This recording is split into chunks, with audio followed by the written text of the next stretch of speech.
podcast Rima Teológica, um podcast cristão com doutrina e devoção. Podcast Rima Teológica, para a glória de Deus e para a edificação da igreja.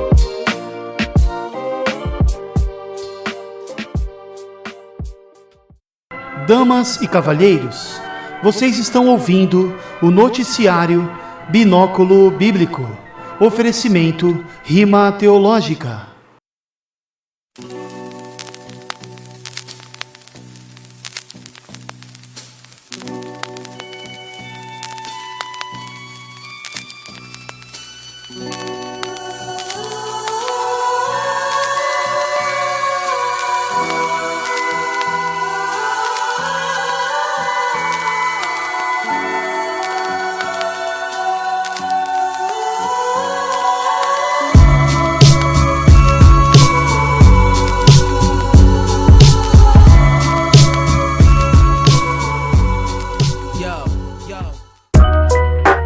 Graça e paz, família!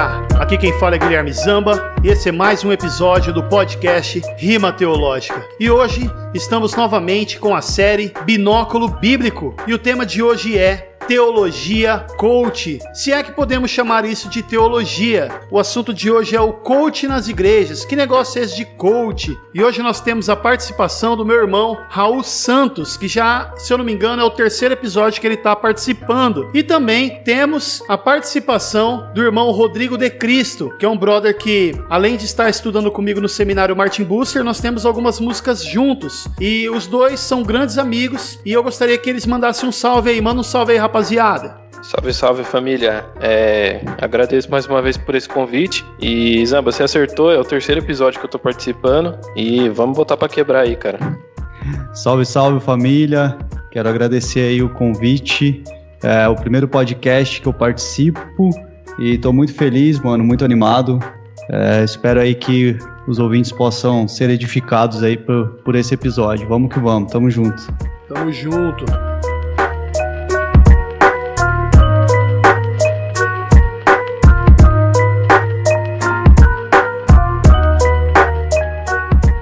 E para começar, meus irmãos, eu pergunto pro Raul. E aí, Raul, o que é esse negócio de coach, cara? Qual que é a origem do coach?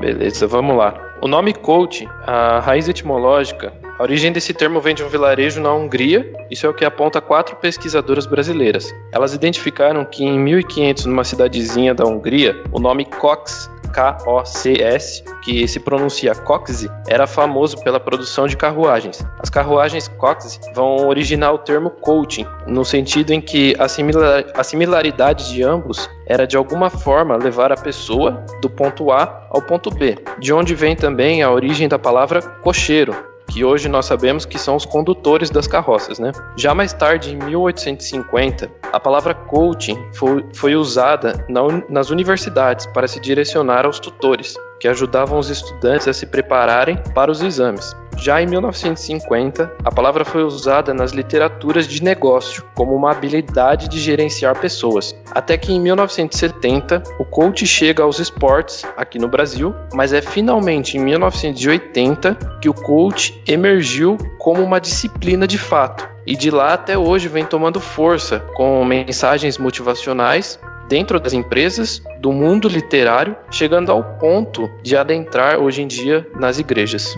Entendi, mano. Então nós vemos aí a origem da palavra coach, que ela foi, podemos assim dizer, transitando, né, para vários ramos até chegar na igreja. Antigamente, quando eu ouvia falar coach, eu já pensava naquele treinador de futebol americano, sei lá. E, Rodrigo, por que você acha, meu irmão, que a igreja tem aderido a esse tal de coach? Irmão, eu penso que de tempo em tempo, os falsos profetas, eles vão inventando novas formas de pragmatismo, cara. E agora a crista da onda é a teologia do coaching. Como há pouco tempo atrás, o que estava bem forte era a teologia da prosperidade. Mas enfim, eles vão encontrando novas formas de atrair as pessoas com essas mensagens antropocêntricas, que vão massageando o ego e dizendo aquilo que as pessoas querem ouvir, não aquilo que elas precisam ouvir. E aí eu acho que por isso muitas igrejas elas têm aderido hoje ao coaching com base nesses resultados do pragmatismo, né? Porque eles não estão preocupados com o que é certo, mas com aquilo que aparentemente está dando resultados, cara.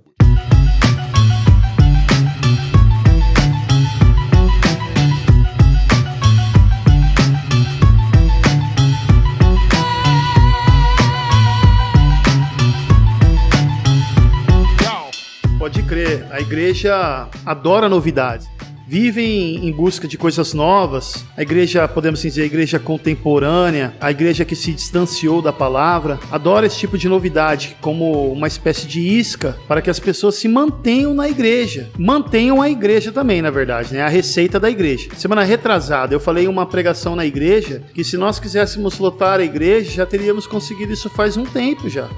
Eu sou membro de uma igreja que está em plantação e sabemos como que é a luta, o suor, a labuta, implantar uma igreja bíblica em uma cidade onde predominam igrejas neopentecostais e onde as igrejas históricas também, ao invés de serem o diferencial, estão sendo atraídas por esse pragmatismo, são mais do mesmo. Foram engolidas por esse espírito mundano e pragmático, espírito esse onde um sincretismo acontece entre o texto bíblico e o lixo antropocêntrico. Era só dizer o que o povo com mentalidade de consumidor gostaria de ouvir, que a gente encheria a igreja. Provavelmente poderíamos ter mais membros. A maioria das igrejas, por assim dizer, já estão pregando essas mensagens com o objetivo de cativar o ego e não cativar mostrando a beleza de Cristo e a riqueza de sua palavra. Então, como a maioria se porta desse modo, o crente com mentalidade de consumidor vai buscar uma igreja que ofereça isso, mensagem antropocêntrica, que todas estão fazendo isso, mas também uma igreja rica, grande, que tem ar-condicionado. Então, tipo assim, várias igrejas estão com essa mensagem. Então, tipo assim, é mais do mesmo. Então, além de buscarem isso, muita gente vai buscar outras coisas, como conforto e tal. Se as pessoas soubessem ou crescem no privilégio que nós temos em fazer parte, para a glória de Deus, na plantação de uma igreja bíblica, se as pessoas crescem nessa bênção, eu creio que não se portariam assim, mas enfim. É isso aí. Então, cara, infelizmente a teologia da prosperidade ainda continua, mas eu acredito, cara, que a teologia do coaching, a vida dela vai ser menor do que a vida da teologia da prosperidade, porque hoje, com as redes sociais, com as mídias, com essas informações que chegam mais facilmente nas pessoas, a gente consegue combater isso com mais facilidade, porque antigamente a gente tinha o quê? Somente as redes de televisão comandavam praticamente tudo, e os programas de televisão eram só com pregadores que acreditavam nisso. Então a gente não tinha tanto acesso para poder combater isso. E hoje já não, cara. Hoje eu acho que a gente já consegue combater isso com mais facilidade, apesar de que esses caras eles têm um alcance muito grande também nas mídias sociais, né? Mas isso que você falou de ser consumismo dentro da igreja, cara, eu acho que isso também é uma luta muito grande quando se congrega em uma igreja saudável, né? Uma igreja bíblica, porque a sociedade tem essa ideia de consumo, tem essa mentalidade de consumo. Vai numa lanchonete, ele é consumista, então se o lanche não vem de acordo com o que ele quer, ele reclama. O cara vai comprar um tênis, se tá com alguma coisa, ele reclama, e aí ele acaba trazendo isso pra dentro da igreja. Exato. O louvor não tá bom, o cara reclama. A palavra não tá boa, o cara reclama. Fez calor, o cara reclama. Ele não sai de casa para prestar um culto, ele sai de casa para receber algo, só no sentido de a igreja tem que me servir. Só que aí a gente perde aquilo que a igreja é realmente a função da igreja, né? A gente tem que estar servindo com os nossos dons e talentos como o corpo de Cristo, né? E aí, infelizmente, esses que são espertalhões da fé usam isso para falar o que o cara quer ouvir. Aquilo vai massagear o cara fica feliz, mano. Até a próxima onda aí, né?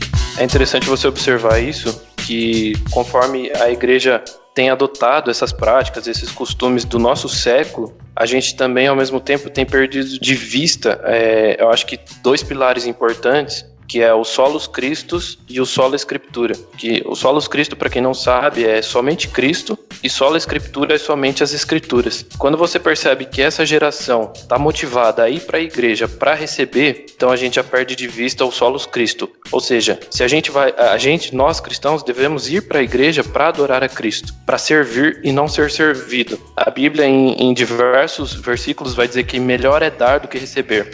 E a gente pode observar que também, através dessas mensagens de autoajuda e tal, isso tem criado uma cultura errada da igreja, assim como foi, igual ele estava comentando, da teologia da prosperidade. Então é muito importante a gente ficar atento a esses sinais e não perder de vista qual que é o verdadeiro propósito da igreja, que na verdade nós estamos para servir e não ser servido, e para servir a um Deus e ao nosso próximo, né? Como Cristo manda que nós façamos. Deus tem sido tão misericordioso e tão bondoso que eu também creio que Ele tá movendo, né, a igreja para que volte mesmo para as Escrituras e venha conhecer a teologia reformada, né, a teologia bíblica. Isso é importante. É isso aí. Glória a Deus, nosso bom Deus. E vocês acham, meus irmãos, que de algum modo o coach pode ajudar a igreja? Olha, Zamba, eu creio que não. Pois a autoajuda, como eu estava falando, ou as mensagens motivacionais, em nada acrescentam ao Evangelho de Cristo. O Evangelho, ele deve ser pregado por si só, somente as Escrituras, que era o que eu estava falando. Muito pelo contrário, pelo que eu tenho observado, são mensagens que geram sentimento de autossuficiência e a não necessidade de Deus. Eu diria que ela chega a flertar com o pelagianismo, onde diz que para alguém alcançar as bênçãos e a salvação de Deus, você precisa da força da vontade, né? E não da fé, né? Por exemplo. Chegando ao cúmulo de dizerem que Deus tem a caneta da história, mas você tem a borracha. E você pode fazer o seu próprio destino. Ou seja, Deus escreveu a sua história, mas através das suas atitudes, dos seus... daquilo que você faz, você pode apagar aquilo que Deus escreveu. Enquanto isso vai totalmente de encontro ao que as Escrituras ensinam, que vão apontar que tudo foi feito pelos méritos de Cristo, e que sem Ele nada do que foi feito se fez. Inclusive, a fé no sacrifício de Cristo é um dom dado por Deus, como Paulo relata em Efésios 2, versículo 8 ao 9, que vai dizer assim, porque pela graça sois salvos, mediante a fé. Isso não vem de vós, é dom de Deus, não de obras, para que ninguém se glorie. Então é muito arriscado essa teologia coach, entre aspas, né? Porque não sei nem se dá para considerar isso como teologia, adentrar as igrejas de maneira sutil. Ela não passa de um paliativo para o pecado. Ela não é um remédio de verdade, ela é só um paliativo. Ela só vai tirar a dor ali por enquanto, mas não vai mostrar o quão pecador o quão pecador você é de verdade, né? O quanto você é miserável e o quanto você necessita de Cristo. Não é uma cura definitiva no sentido de nos mostrar o quanto somos depravados e necessitados de misericórdia. Creio que devemos deixar esse ofício de pregação da palavra com os pastores sérios que passam anos nos seminários, estudando, fazendo mestrado, doutorado, e não com esses homens que se formam em coach, que hoje em dia existem muitos cursos, e que se atrevem no meio da pregação. É interessante que você falou, eu estava pensando aqui, que você disse, não sei se posso chamar coach de teologia. Eu creio que dá para chamar de teologia coach, mas... como é uma teologia que não valoriza a palavra, é uma teologia distorcida, de um Deus distorcido. Teologia distorcida, do mesmo modo que nós falamos, por exemplo, teologia da prosperidade, não é uma teologia correta. Então, desse modo, pensando agora que você disse isso, eu creio que dá pra gente chamar, só que é uma teologia errada, ruim, maligna, maléfica. Agora, talvez não seja bom dizer teologia coach, porque pode... parecer que é uma teologia de fato, uma coisa boa, né? Mas na verdade não é. E eu creio que de modo nenhum isso possa ajudar a igreja, trazer edificação, porque como você disse, é autoajuda. Isso cria também uma geração de gurus da autoajuda. E a mensagem do evangelho não é de autonomia. Se for pensar em mensagem de autonomia, Satanás é o primeiro coach que diz: siga o teu coração, e não dirige o seu coração em obediência à palavra de Deus. E qual é o perigo que isso pode trazer? O irmão Raul aí colocou muito bem a resposta, né? E o Zamba aí completando sobre a questão da teologia. Só gostaria de citar o Dr. R.C. Sproul, né? Que ele diz que todos nós somos teólogos. Aí só basta saber se nós somos bons ou maus teólogos, mas na verdade todo mundo, no fundo, é um teólogo.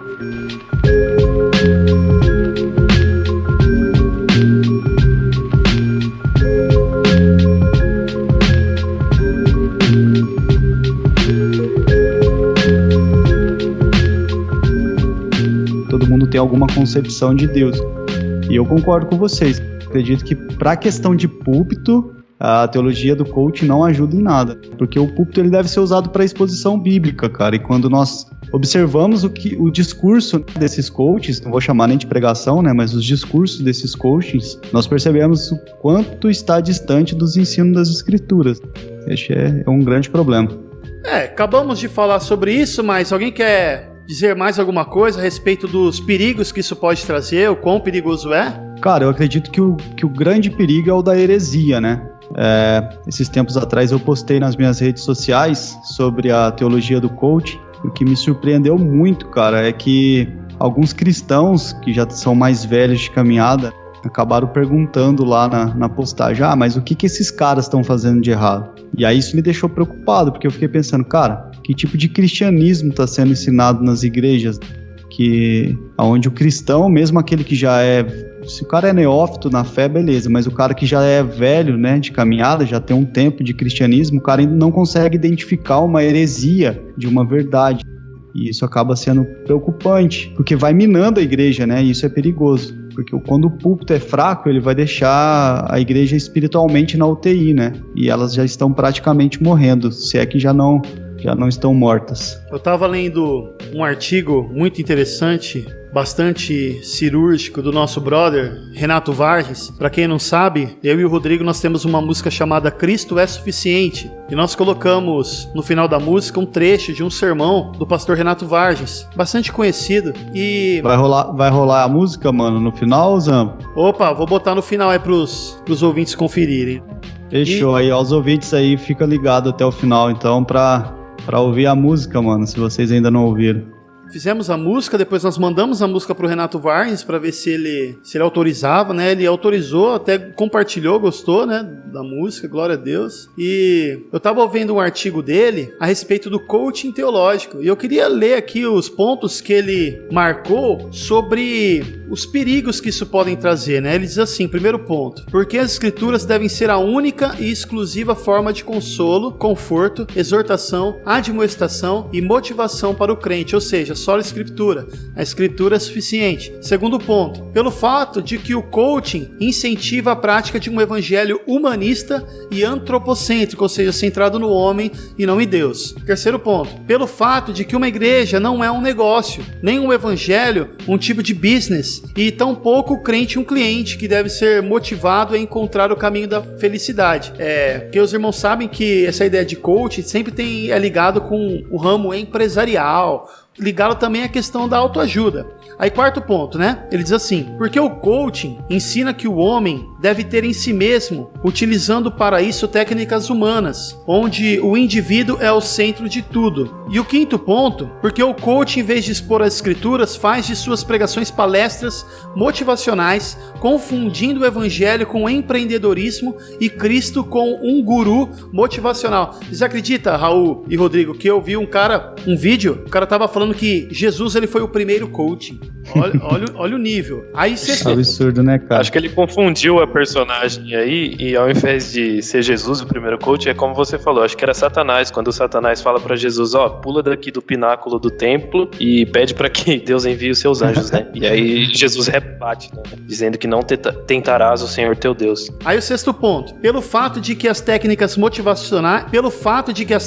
motivacionais substituem de forma velada a suficiência de Cristo e das Escrituras. E por último ponto, ele diz assim: pelo fato de que que a teologia do coaching é mais um braço do pragmatismo religioso do nosso tempo, onde, em nome da felicidade e do cliente, se faz qualquer negócio desde que o objetivo seja atingido. Então são os 7 pontos que o pastor Renato Vargas, de modo cirúrgico, tratou do assunto. E aí, meus irmãos, vamos analisar algumas frases desses superstars gospels? Vamos ver algumas frases, não precisamos citar nomes, né? Apesar de que Paulo, quando citava aqueles que ensinavam doutrinas estranhas, ele citava pelo nome, mas todo mundo conhece, nós não precisamos fazer isso não. Tem um que diz assim, ó: quando olho para Deus, eu sou tão justo que não me sinto inferior a Ele. Aí depois ele vai dizer: Jesus no lugar de Adão teria feito o mesmo, ou seja, pecado. Alguém gostaria de comentar? Na verdade são 2 frases. Alguém queria comentar alguma coisa? Ô Zampa, é muito curioso, cara, esse tipo de frase, porque eu fico pensando, se ele não se sente inferior a Deus, por que ele precisa de Deus? Pelo que eu percebo, Deus serve apenas para fazê-lo sentir-se superior, como se Deus fosse uma força espiritual que coloca a pessoa lá pra cima, né? Aquela coisa do motivacional que a gente estava comentando. Mas pra mim, de verdade, a frase mais problemática é essa segunda, que ele fala que Jesus no lugar de Adão teria feito o mesmo. E eu creio que alguém que prega o evangelho de Cristo jamais deveria sequer pensar que Jesus, por amor da sua criação, chegaria ao ponto de pecar. A doutrina da impecabilidade de Cristo é um ponto inegociável da fé. Jesus homem e Jesus Deus jamais se sujeitaria ao pecado de rebeldia, porque o que Adão fez foi um ato de rebeldia, né? Deus deu uma ordem para que ele não comesse do fruto e ele infelizmente comeu. Ou seja, Deus jamais se sujeitaria ao pecado de rebeldia por amor da sua criação, que é o que parece que ele está querendo passar através dessa frase. E como eu já disse no nosso podcast sobre o problema do mal, que inclusive eu recomendo para quem ainda não escutou, que a gente gravou junto com o nosso irmão Fabrício, Deus, ele é 3 vezes santo e jamais se achou pecado nele. Ou seja, a santidade de nosso Deus é deixada bem clara pelas escrituras. Se o rapaz que pregou essa mensagem dissesse que nós, ou seja, cada um de nós que está aqui, no lugar de Adão, faríamos o mesmo, eu até concordaria, pois somos falhos e errantes. Mas o Deus Todo-Poderoso, Criador dos céus e da terra, pecar para se aproximar da sua criação é ignorar a santidade, a justiça e o juízo dele mesmo. E a Bíblia diz que Deus não é homem nem para que minta, nem para que se arrependa. Cara, muito bem colocado pelo irmão Raul, cara. Realmente, acreditar nesse tipo de frase, cara, só demonstra o quão pobre nós somos, né, de conhecimento da palavra, né, porque são coisas inegociáveis da fé, são coisas básicas da fé, são coisas centrais da fé, cara, não tem como concordar com esse tipo de coisa, cara. Então, meus irmãos, é aquela ideia de humanizar Jesus, né, e deixar de lado a sua santidade e divindade. E tem um vídeo que esse mesmo ele foi entrevistado, meus irmãos, pela aquele canal do Jesus Cop. E ele disse crer e pregou aquilo que é chamado de modalismo.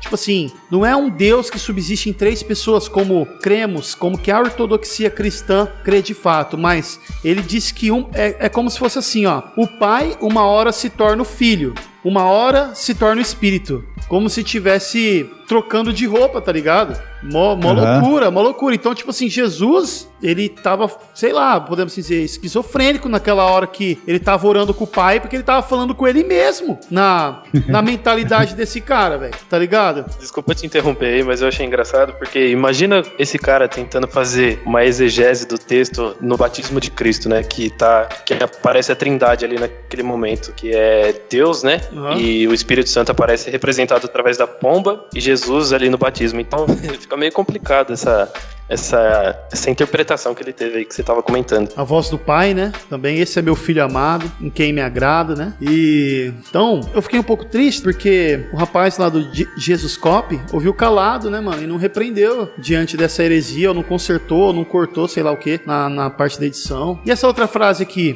Deus planejou o nosso destino, mas nossas decisões podem apagá-lo. Você pode apagar o que ele desenhou para você. Alguém quer comentar alguma coisa? Isso já é outro cara. Ô Zampa, eu separei alguns versículos aqui pra gente comentar um pouquinho sobre essa frase em específico, né? Que fala que Deus planejou o nosso destino, mas a gente pode apagar. E a Bíblia, ela é bem enfática em relação a isso, quando ela diz, por exemplo, em Provérbios 16, versículo 1, que vai dizer assim: o coração do homem pode fazer planos, mas a resposta certa vem dos lábios do Senhor. Ou seja, isso aqui já desbanca essa frase aí que diz que a gente pode apagar tudo que Deus já escreveu. Porque a gente, muitas das vezes, faz planos, a gente projeta na nossa mente metas e conquistas, e muitas das vezes não acaba saindo da forma que a gente espera, ou como se a gente puder também remeter à memória, no caso de Jonas, que Deus pede para que ele pregue em Nínive, e ele foge. No final das contas, ele acaba sendo enviado um peixe para que pegue ele lá no mar, e para que ele se arrependa, possa ir até Nínive. Então, nisso a gente vê a soberania de Deus em tudo. Então, não é a gente, através das nossas orações ou através dos nossos planos, que vai mudar o curso do que Deus já estabeleceu através da sua soberana vontade. O segundo versículo, que está em Tiago, capítulo 4, versículo 13 ao 16, vai dizer assim, ó: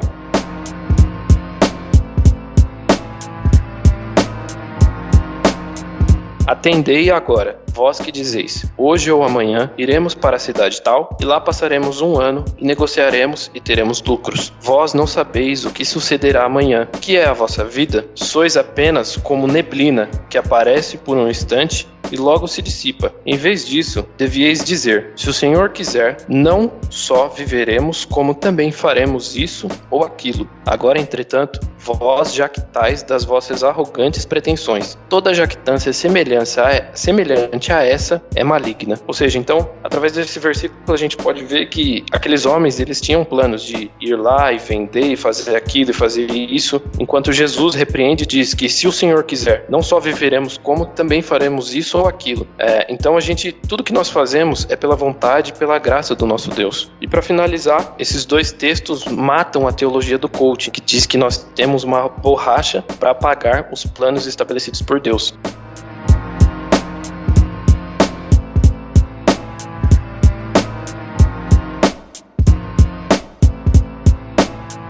Então aqui, através desses textos, a gente vê claramente que Deus é soberano sobre todas as coisas e que não é pela nossa força e nem pela nossa vontade que a gente vai mudar alguma coisa no que Deus já estabeleceu. A soberania de Deus é jogada no ralo, né? Analisamos essas frases. Alguém tem mais alguma frase que possamos comentar? Tem uma muito, muito famosa, né? Você é o centro do coração de Deus.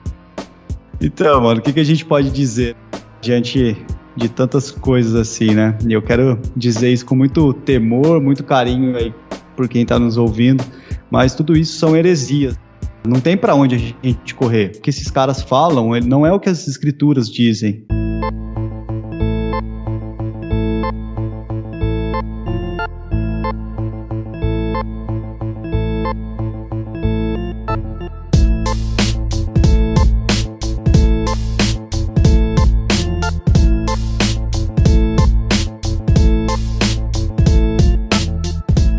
E é muito triste, porque, como você bem observou, Zambo, esses caras são o quê? São popstars, né? São caras bem famosos. E aí a gente observa as redes sociais. São milhares de pessoas que seguem eles, né? Então imagina só quanta influência eles não exercem. E hoje, infelizmente, a gente vive em tempos onde o não julgueis é muito forte. E aí as pessoas pensam que popularidade é sinal de verdade. Mas nem sempre o que é mais popular é o que está certo, né? Ter a aprovação do povo nem sempre quer dizer que Deus está aprovando esse tipo de atitude. Então as pessoas às vezes olham para os números e vão pensar, mas fulano é mais famoso, então ele está mais certo. Ou o cara apareceu na televisão, então ele está mais certo. Ou ele é pastor de famoso, ele está mais certo. Mas nem sempre isso quer dizer que é verdade. E eu digo mais, é bem provável que depois que esse episódio for ao ar aí e chegando nos ouvidos dos fãs dos coaches, pode despertar neles aí uma certa ira, uma certa raiva, e aí a gente receba críticas por causa disso. Então se preparem aí, pode anotar essa profecia, que pode ser que aconteça aí. A voz do povo e a voz de Deus não é bem por aí não. Realmente. Isso é outra frase do coaching Satanás, hein? É verdade. Então, meus irmãos, alguma consideração final para a gente encerrar esse assunto, que para mim é um assunto até indigesto, não é um assunto que eu considero legal de falar, mas é necessário que possa trazer alguma reflexão.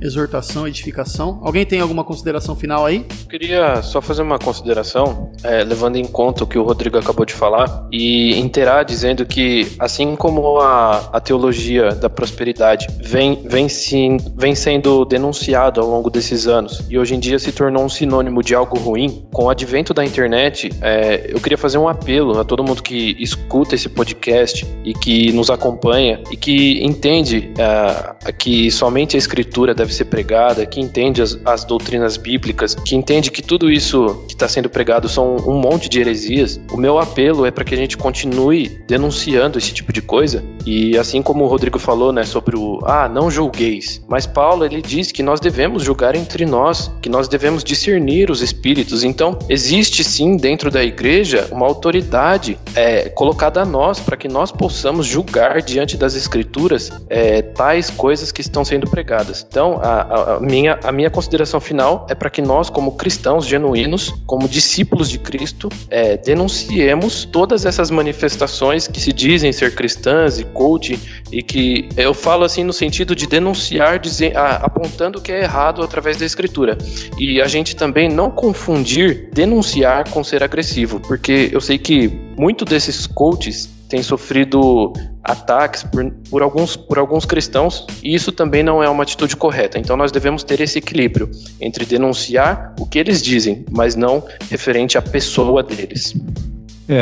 E eu gostaria de agradecer de coração ao convite, né, como eu falei lá no início.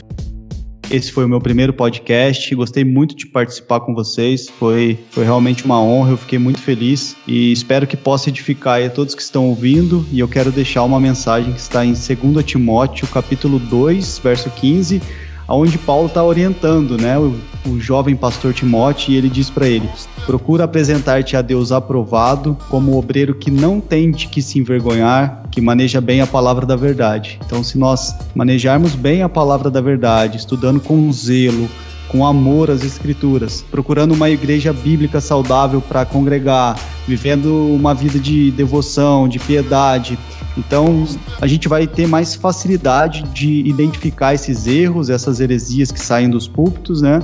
E ter uma vida cristã mais saudável. E aproveitando, você que está nos ouvindo, procure, se ainda não conhece, procure saber mais sobre a teologia reformada, que nada mais é do que uma teologia bíblica saudável.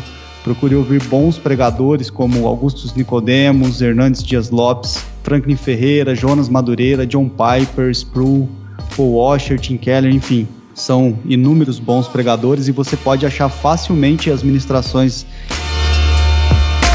Eu tenho certeza que vai edificar a sua vida. Esse seria o meu conselho, as minhas considerações finais, e a minha oração é que Deus nos ajude aí. Deus abençoe. Valeu mesmo, tamo junto. Augustus Nicodemos, Irineu de Leon, Paulo Júnior, pode crer. John Huss, José Manuel da Conceição. Pra quem não sabe, meu irmão, o Rodrigo tem uma música chamada Resistência, e é uma música que vai tratar a respeito disso, de resistência em todo sentido na vida cristã. Recomendo. Até que Cristo volte e restaure a ordem e decência. Contra o pecado eu sou resistência. Até que Cristo volte e restaure a ordem e decência. Contra o diabo eu sou resistência. Até que Cristo volte e restaure a ordem e decência. Contra mim mesmo eu sou resistência.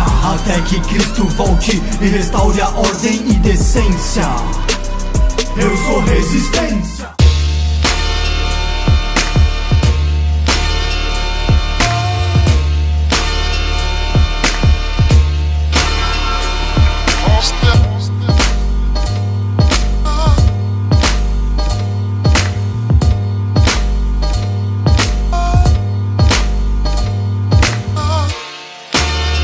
Irmãos, e para encerrarmos, eu queria ler o que J.I. Packer, ele vai dizer num vídeo chamado Leve Deus a Sério. Ele diz assim: fé é a base da vida cristã, mas o problema hoje em dia é que as pessoas não sabem o que ela é. a igreja está com problemas. Você concorda com isso, não é? O problema é que nós não temos levado nosso Deus a sério o suficiente. Qual a prova disso? Nós não temos levado sua palavra a sério. Nós não temos a certeza se nossa fé se enquadra no ensinamento das Escrituras. E não estamos sequer interessados em descobrir se está. Isso não está bom. Talvez você se chame de cristão, mas você sabe o que a verdade cristã realmente é? Você poderia explicar sua fé? Você se baseia na Bíblia? Você poderia defendê-la de ataques? Nós precisamos conhecer aquilo em que acreditamos. E precisamos ter motivos para acreditar nisso como a base de nossa vida. E é isso aí, meus irmãos. Esse foi mais um episódio do podcast Rima Teológica. Faz parte da série Binóculo Bíblico. Eu gostaria também de agradecer a participação dos irmãos. Valeu, família. Obrigado pelo convite. E se Deus quiser, vamos gravar mais aí. Curti demais. Bom, eu quero agradecer primeiramente ao Zamba aí pelo convite mais uma vez. É sempre um prazer estar aqui no podcast, podendo falar sobre a teologia. E eu queria fazer uma última indicação, que é um vídeo que que foi subido no YouTube pelo canal do Colisão pelo Evangelho, que, para quem não conhece, é um movimento que tem crescido aqui no Brasil, né, com o pastor Franklin Ferreira. Dentro desse vídeo, a gente tem reunido o Renato Vargens, o Herbert Campos Jr. e o Jonas Madureira falando sobre o cristão e o coaching. E lá eles dão um grande panorama assim, do porquê disso ser prejudicial para a igreja. E eu acho que é muito interessante quem se interessar pelo assunto, dá uma buscadinha lá no YouTube que você encontra facilmente. Mas é isso. Muito obrigado, Zamba. Valeu também, Rodrigo, aí. E vambora. É isso aí, a gente é peso leve, né? O Raul indicou os peso pesado, hein? É isso aí, rapaziada. Agradecemos vocês, ouvintes, por terem nos escutado e pedimos que você, se possível, se gostou do episódio, divulgue. Estamos começando, né, o podcast. Não tem ainda nenhum ano. Se você quiser ouvir também, agora nós estamos no Deezer, que muita gente prefere o Deezer ao invés do Spotify. Porém, eu ainda recomendo o Spotify para ouvir os episódios. Por quê? Porque pelo Spotify você pode baixar o episódio para ouvir offline no próprio aplicativo. E quando você tiver sem internet, estiver por aí, você escuta o episódio, seja no trânsito, seja no metrô, seja no ônibus, seja lá onde for, passeando com o cachorro, sei lá. Então, eu recomendo que vocês ouçam pelo Spotify. Tem no YouTube também, ok? Aí vocês podem seguir as redes sociais, Rima Teológica. Então é isso aí, rapaziada. Esse foi mais um episódio do podcast Rima Teológica, série Binóculo Bíblico. Paz!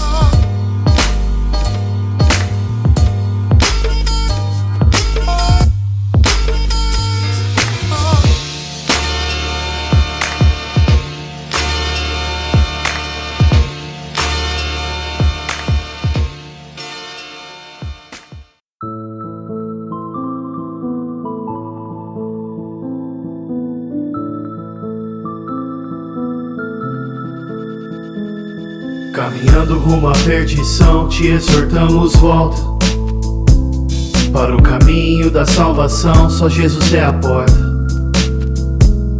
A estrutura do seu ministério, isso não importa. Do que adianta uma treliça de ouro e uma videira morta? A consequência é eterna, e tu tá de brincadeira. Só se importa com a trelice e se esquece da videira. Chega, vamos parar de bobeira. Por acaso seu ouvido, irmão, tá com coceira? Com fé na programação e na estrutura, oferecendo placebo como medicação ao invés da cura. Situação do atual momento, igreja externamente linda, porém podre por dentro. Não somos clube pra viver de evento. Quero pregação expositiva, não quero entretenimento. Maldito fermento nojento que tu chama de alimento, não passa de excremento. Vai vendo, não queremos administradores. Queremos o quê? Queremos pastores, pregadores da palavra para alimentar o coração da congregação com a escritura. Caminhando rumo à perdição, te exortamos, volta para o caminho da salvação, só Jesus é a porta. A estrutura do seu ministério, isso não importa. Do que adianta uma treliça de ouro e uma videira morta? Conquistaremos tudo. Fogo que nos inflama. Vamos mudar o mundo. Muita calma, primeiro arrume a sua cama. Só ouço gritos, vejo inchaços e ainda dizem que teologia não é necessário. De evento em evento, não criam raízes na emoção do momento e sem diretrizes. Púlpitos fracos deixam igrejas na UTI. Infelizmente é o que mais vemos por aí. Alegoria nota 10, a letra mata irmão. Base bíblica nota 0, falta informação. Chego de sola escritura. Sem demora, faça agora a ruptura. Fuja do coaching, fuja do modismo. Não é sobre você, é tudo sobre Cristo. Caminhando rumo à perdição, te exortamos, volta. Volta para o caminho da salvação, só Jesus é a porta. Somos Cristos. A estrutura do seu ministério, isso não importa.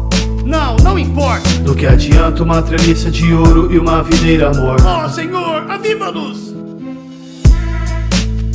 E o que a gente vê nos nossos dias é que parte da igreja de Cristo tem colocado na massa do bolo o evangelho e mais alguma coisa, porque no fundo não acredita que Cristo seja suficiente.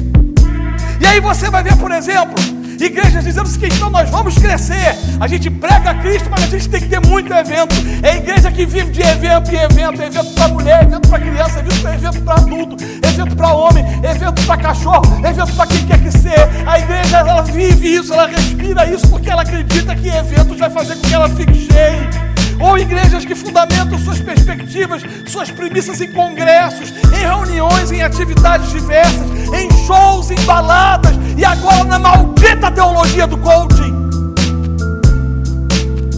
Gente que tem substituído o Cristo por um evangelho pelagiano.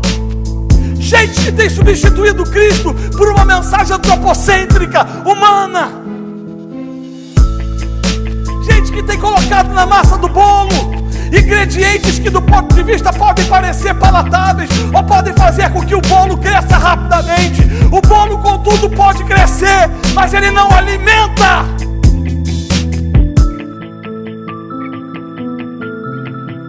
Não alimenta.